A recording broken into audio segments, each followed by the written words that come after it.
I'm dressed the most casually I've been so far on my channel, and I've chosen chocolate milk to accompany me, so let's start talking about money.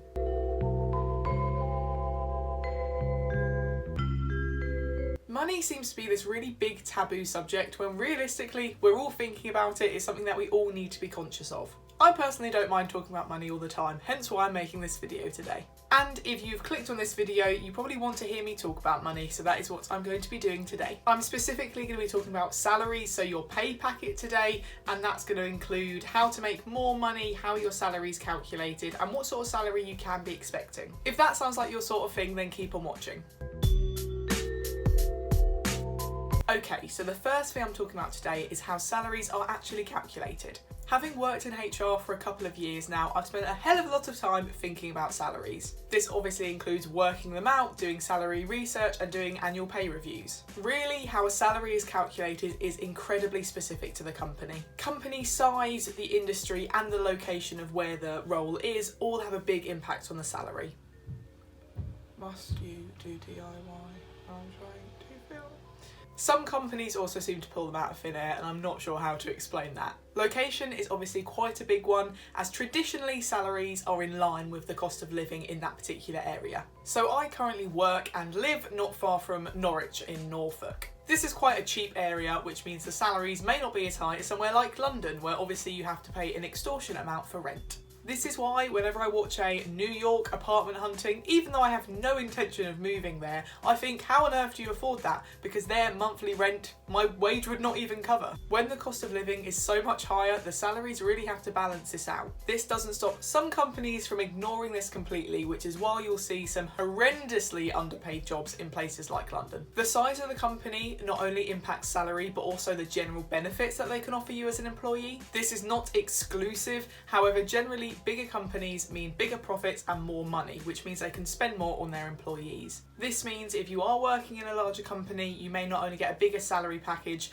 but something like more holiday or different benefits like private health insurance or gym memberships or anything like that. If you're working in a smaller company, you may get more of a family feel rather than feeling like a number, which I know is really important for some people. However, they may just not have the turnover and the profits to reward their staff as some bigger companies can. The industry and sector of a company can also heavily influence their salaries. Different industries can have vastly different profit margins. And as I've mentioned before, traditionally the more money a company makes, the more they're able to pass on to their employees. Tech companies have given themselves a bit of a reputation for being able to make a hell of a lot of money. Of course, this means they pay more, and a lot of tech salaries you see advertised are really quite high. Obviously, these high salaries are really quite attractive. However, do remember that a lot of these people are highly qualified software engineers or web developers, and they've earned that salary and normally have a hell of a lot of student debt to back it up. Traditionally, lower profit companies or ones that don't make a profit at all may not be able to offer such competitive salaries. This of course will include your public services such as the police force or the NHS, but some profit-making companies don't make a huge amount. So it's worthwhile looking into a specific industry because you'll be able to see what their profit margins are like. Of course, you could just go for a quick Google about different industries, but companies post their accounts online, so you can be super nosy if you want to be. I think it's also worth noting that trendy or cool industries may get away with paying a hell of a lot less. Industries such as fashion and beauty will be able to offer lower salaries because they'll be inundated with applications because of the work they do. The reason there's so many unpaid internships and really crappy entry-level jobs for these companies is because they know they'll get filled. If a company knows they can save money on salaries, they're going to do it. Industries that are considered less attractive for whatever reason may have to offer higher salaries to counteract this. If you're not really bothered about the industry you work in and you're mainly focused on the job, definitely consider these not as cool companies. Sometimes you can say the exact same job advertised in the same location and have kind of 10 grand between them because of the industry. Of course, if you still want to work in a super attractive industry, absolutely go for it and you may absolutely love it. However, be prepared that the salary may not be as good. If you're not too worried about looking cool amongst your school friends or on the internet, then definitely consider one of these less cool industries. The next thing I'm going to be talking about is how to work out what sort of salary you should be looking for. I want to make this first point straight away, and it's going to sound negative, but it needs to be made. It is your employer's responsibility to offer you a fair wage and pay you on time and the amount that was agreed. What you do with your salary and how you budget is completely your responsibility. It will never be the responsibility of your employer. If you've got expensive taste, or you want a new car, or you need to buy a house, you don't just walk up to your employer and say, "This is what I want, give me the money for it." You've got to earn it. Again, not meaning to sound negative, but it's not your employer's responsibility to pay for your Gucci. I've of course been talking about how employers determine their salaries, but also there's some things that you bring to the table as an employee. These of course include your previous experience, your qualifications, and your general skills. Different things are valued differently depending on the industry and the job you are looking for. Traditionally, the more experience you have and the higher level qualifications you have will lead to more senior positions, which obviously give you more money.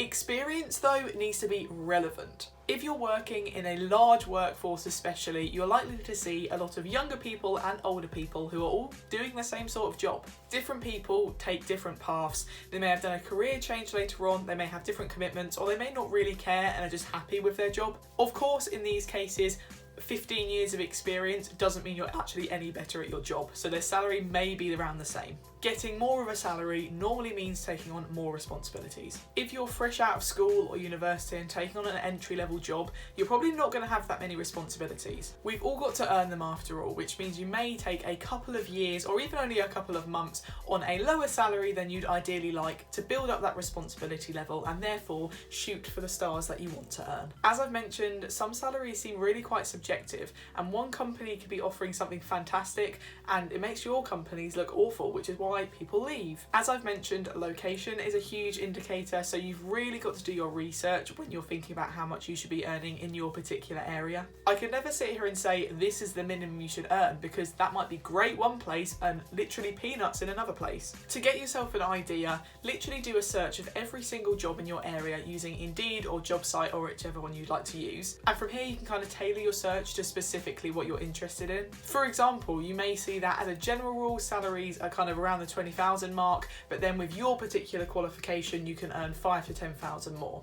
That's the ballpark you should be looking in. Even within this one location, the salaries can vary hugely. Just because I've been out of it for a while, I did a quick job search for just HR administrator roles, and in my area there was a range between 17 to kind of 25. That's a big difference. And then I had a very similar role pop up on my LinkedIn profile that was in London, that was over 30. So depending on where you are, your salary could literally be doubled, but obviously your housing costs may double too. Basically, do a lot of research and you will figure out the sort of salary you should be on.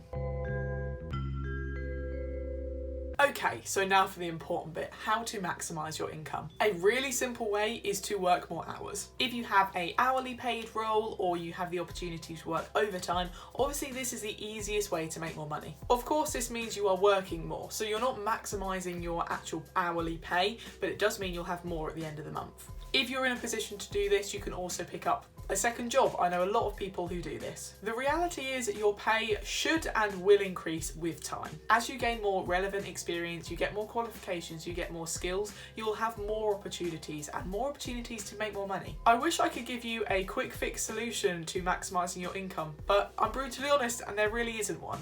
If there was a quick fix for making more money, then we'd all be doing it. Let's be realistic. Hard grind gets you where you want to be in terms of life and also in terms of your money. If you genuinely feel that you are underpaid for the work you do, consider moving jobs, seriously. Whether that's to a different role within your company or to a new company or industry altogether, you may see your salary rise because of this. A lot of people move jobs purely for this reason. If you genuinely feel underpaid, you don't have to move, you could just speak to your manager about it. You are allowed to do this, it's not a taboo. I remember being told by one of my previous managers that you should never ask for a pay rise because your manager will always recognise when you need one. As I have grown and learned more, I've realised this really isn't true, and it was just their code for saying never come and ask me for a pay rise. Employers like to think they've got all the power, and while they do have some, remember that you have the power as well, because you can just leave. Joking aside, if you do feel underappreciated, do bring this up with your manager, seriously. You may see that your pay will change, which of course is what you want, but if they don't appreciate you enough to recognise this, then it probably is time to look for a new job.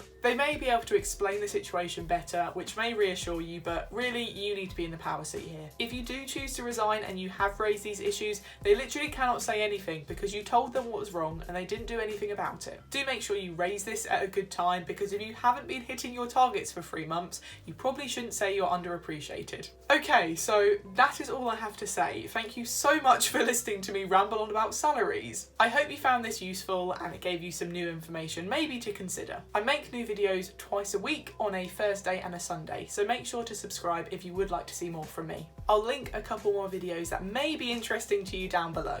Again, thank you so much for watching, and until I see you next time, bye.